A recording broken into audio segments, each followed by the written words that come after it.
Assalamualaikum warahmatullahi wabarakatuh. Alhamdulillahirabbil alamin wa bihi nasta'in wa ala umurid dunya waddin. Wassalatu wassalamu ala Rasulillah sallallahu alaihi wasallam. Amma ba'd. Puji syukur kita panjatkan kehadrat Allah Subhanahu wa taala atas segala rahmah, nikmat dan karunia-Nya. Terlebih nikmatul iman wa nikmatul Islam. Sholawat serta salam semoga Allah senantiasa mencurahkan kepada qudwah dan uswah kita, Nabi Muhammad Rasulullah sallallahu alaihi wasallam, beserta para keluarganya, para sahabatnya, dan tentunya kita selaku umatnya yang mudah-mudahan tetap istiqamah untuk menegakkan sunnah-sunnah beliau. Ayyuhal hadirun rahimani wa rahimakumullah. Kembali kita berjumpa dalam kajian ilmu di Ramadan pada hari yang ke-25, di mana pada hari ini insyaallah tema yang akan kita kaji terkait memakmurkan masjid. Ayyuhal hadirun rahimani wa rahimakumullah. Seperti kita ketahui dalam sirah nabawiyah, ketika Nabi melakukan hijrah dari kota Mekah menuju Madinah, bangunan yang pertama kali Nabi bangun untuk peradaban Islam, untuk dakwah Islam adalah masjid. Mengapa demikian? Karena masjid memiliki nilai penting, karena masjid memiliki fungsi yang sangat mendasar untuk menyebarkan ajaran Islam, untuk memupuk persaudaraan, dan untuk meningkatkan rasa kepemimpinan di antara para sahabat pada saat itu. Masjid merupakan rumah Allah yang tersebar di muka bumi ini. Sudah selayak dan sewajibnya lah kita sebagai umat muslim memakmurkan masjid. Tentu kita bisa mempelajari ayat atau firman Allah terkait memakmurkan masjid ini, agar kita lebih meresapi dan lebih menjalankan kegiatan dalam pemakmuran masjid dengan betul-betul tawadhu dan betul-betul semangat lillah atau karena Allah. Hal ini bisa kita lihat dalam firman Allah pada Quran surat An-Nur ayat 36 sampai 38. A'udzu billahi minasyaitonir rajim.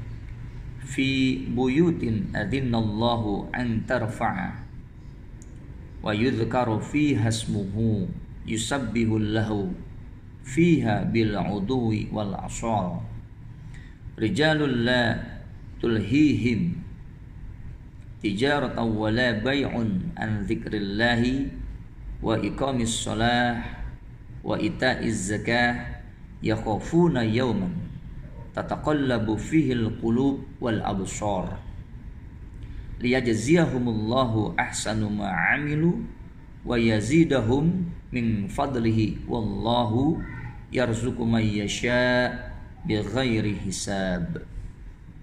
Yang artinya bertasbih kepada Allah di masjid-masjid yang telah diperintahkan untuk dimuliakan dan disebut namanya di dalamnya pada waktu pagi dan pada waktu petang. Laki-laki yang tidak dilalaikan oleh perniagaan dan tidak pula oleh jual beli dari mengingat Allah dan dari mendirikan sembahyang dan dari membayar zakat. Mereka takut kepada suatu hari. Di hari itu hati dan penglihatan menjadi goncang. Mereka mengerjakan yang demikian itu supaya Allah memberikan balasan kepada mereka dengan balasan yang lebih baik dari apa yang telah mereka kerjakan, dan supaya Allah menambahkan karunia-Nya kepada mereka, dan Allah memberi rizki kepada siapa yang dikehendaki tanpa batas.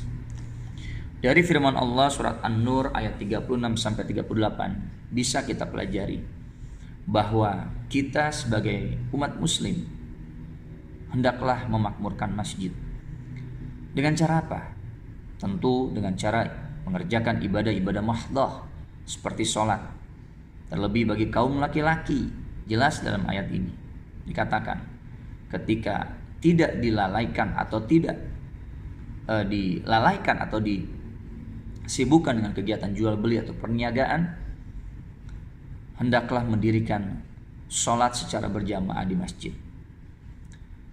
Selain itu kita pun bisa bertasbih, berzikir, mengagungkan asma-asma Allah di waktu pagi dan petang di dalam masjid. Kita makmurkan masjid dengan hal-hal yang sangat bermanfaat. Tadi dikatakan dengan kita mendirikan sholat berjamaah, terlebih bagi kaum laki-laki. Yang kedua, kita bisa membuat kegiatan-kegiatan di masjid, kegiatan-kegiatan yang konstruktif, seperti melakukan atau menyelenggarakan pendidikan Islam bagi anak-anak, pendidikan Iqra, pendidikan Al-Quran, pendidikan tahfiz. Kita berdayakan, kita berantas buta huruf Al-Quran di sekitar lingkungan kita. Ini yang kedua.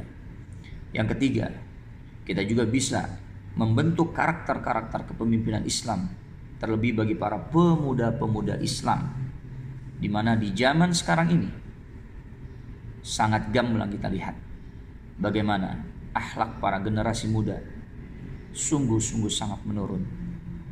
Tidak lagi sungkan, tidak lagi merasa Allah melihat ketika mereka melakukan tindakan-tindakan yang di luar etika dan norma. Bagaimana kasus pembunuhan terjadi dengan sangat mudahnya menghilangkan nyawa di antara para pemuda. Bagaimana kegiatan tawuran terjadi amat sangat-sangat di luar batas nalar kita sebagai manusia, dan itu mudah terjadi. Mari kita kembali untuk memupuk para generasi muda kita dengan nilai-nilai keislaman. Salah satunya tadi dengan membentuk nilai-nilai kepemimpinan Islami pada generasi muda.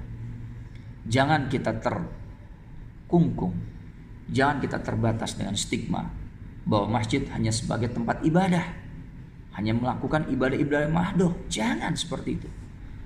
Ini banyak orang yang mengatakan demikian, yang hanya memfungsikan masjid sebagai tempat pelaksanaan ibadah. Salah. Lihat fungsi masjid secara mendasar. Lihat fungsi masjid pada dasarnya yang dilakukan oleh Rasulullah, bagaimana menggembleng para sahabat untuk menjadi pribadi-pribadi muslim yang kuat. Bahkan di masjid pun kita bisa mengembangkan usaha-usaha yang sifatnya usaha-usaha secara Islam atau syar'i, seperti koperasi masjid dan lain-lain. Jadikanlah masjid sebagai markaz atau pusat dari pembinaan dan peningkatan kualitas keumatan. Jangan kita jadikan masjid hanya sebagai tempat pelaksanaan ibadah-ibadah mahdoh. Janganlah kita juga berlomba-lomba memperbagus, memperindah masjid, tapi tidak kita isi, tidak kita makmurkan masjid tersebut. Na'udzubillah. Jadi ingat, jadikanlah masjid ini sebagai markas atau pusat untuk pemberdayaan dan peningkatan kualitas umat, yaitu dengan cara kita memampukan masjid. Yang pertama tadi, kita bisa melaksanakan ibadah-ibadah mahdoh, menjadikan sholat secara berjamaah. Kemudian yang kedua, kita bisa menjadikan masjid sebagai penyelenggaraan pendidikan untuk para anak-anak, untuk para warga-warga sekitar masjid. Yang ketiga, kita bisa menjadikan masjid sebagai pembentuk kaderisasi kepemimpinan para pemuda-pemuda dengan nilai-nilai keislaman. Mudah-mudahan kita di sisa umur yang masih ada ini bisa lebih mencintai masjid, bisa lebih memakmurkan masjid, dan menjadikan masjid sebagai pusat dari kegiatan pemberdayaan keumatan. Demikianlah yang sedikit ini disampaikan. Mudah-mudahan bisa diambil manfaatnya dan bisa diaplikasikan. Jika ada hal yang kurang tepat, mohon dibukakan pintu maaf yang sebesar-besarnya. Kita tutup dengan membaca doa kafaratul majlis. Subhanakallahumma wa bihamdika asyhadu an la ilaha illa anta astaghfiruka wa atubu ilaik. Wal afu minkum. Wassalamu alaikum warahmatullahi wabarakatuh.